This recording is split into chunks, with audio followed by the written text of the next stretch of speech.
Music production, first half of 2021. 2021's been a really interesting year, not unlike 2020.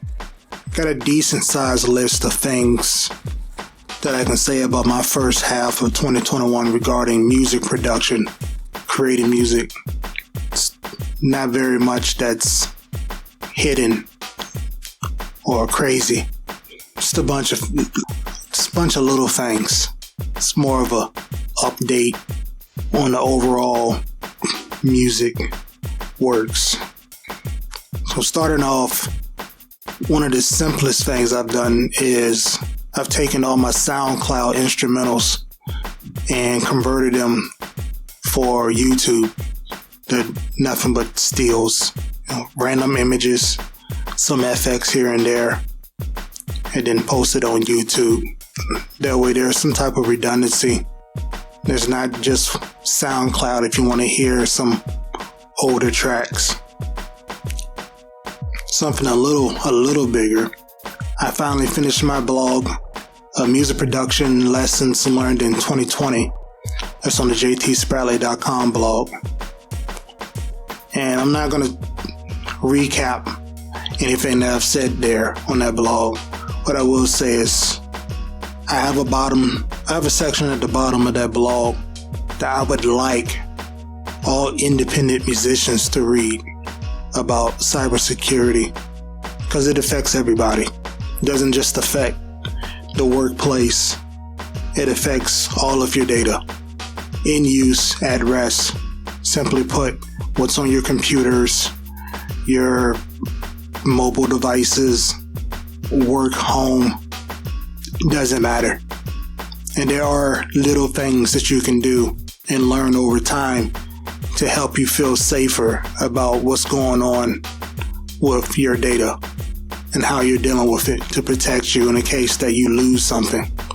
I don't think any artist wants to be in a situation where they end up, let alone anybody, of course nobody, wants to be in a case where you have corrupted data. That sucks. That's work lost that you may not be able to get back without spending a hefty amount of money.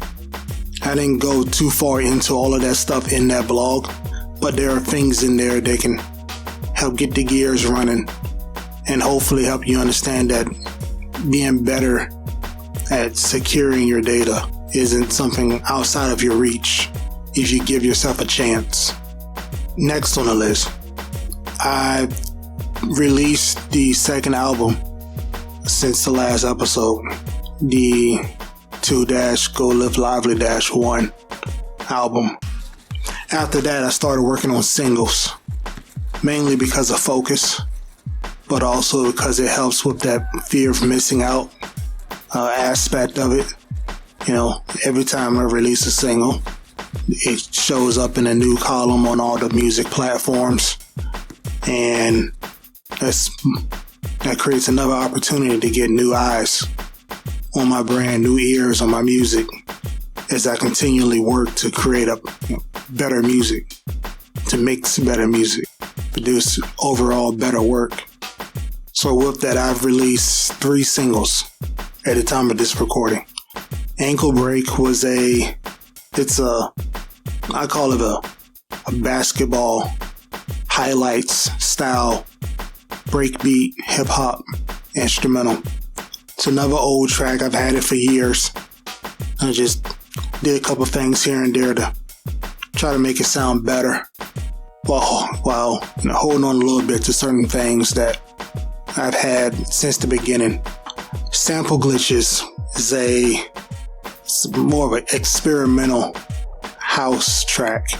And when I say experimental, I mean I was doing a bunch of things here and there to try to get better at automating effects, doing little things here and there to try to switch things up.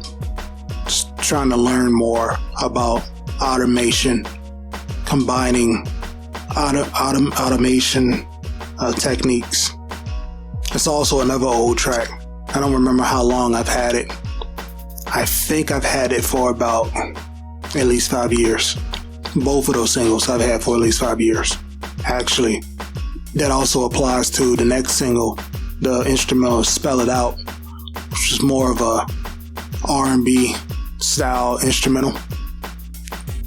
There was more subtle FX automation there, but again, another track that was about, that's 5 years old. I just finally listened to it and say, hey, I really like it. I want to put it out, to have something done. It's not too complex.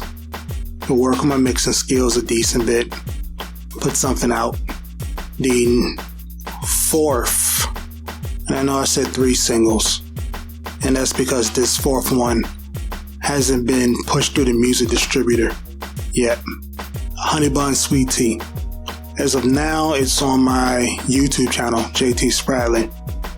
It's got a video from FL Studio, because there's a video visualizer plugin in there. I messed around with that.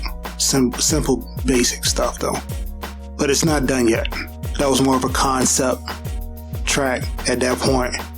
And I'm hoping that'll be out sooner, much sooner than later, along with the next track. I'm not going to say much about it here. What I will say is I'm working hard on it. And that is all I have for music production. And I've split it up. I'm not going to talk about cybersecurity or Linux in here because sometimes it becomes a huge rant. And those are music production, cybersecurity, Linux, free open source software.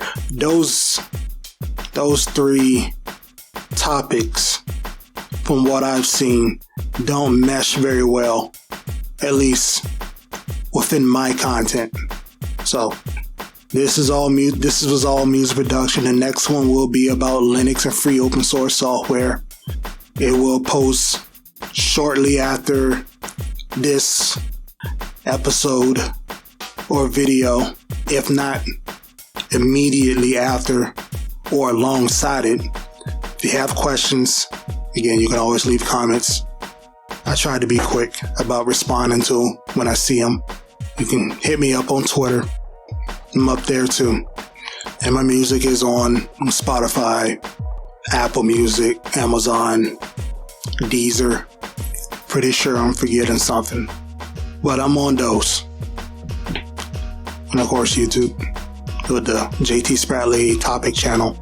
I think it is for now. So good update. So just a quick update for those that are really interested in seeing where my brand is going. And if you like it, like all the YouTubers say, feel free to give a like, subscribe. Let me know if you like more content about some of this stuff. And every once in a while, there'll probably be some stuff on the blog, the jtspradley.com blog too. All right. Take care. Go live lively.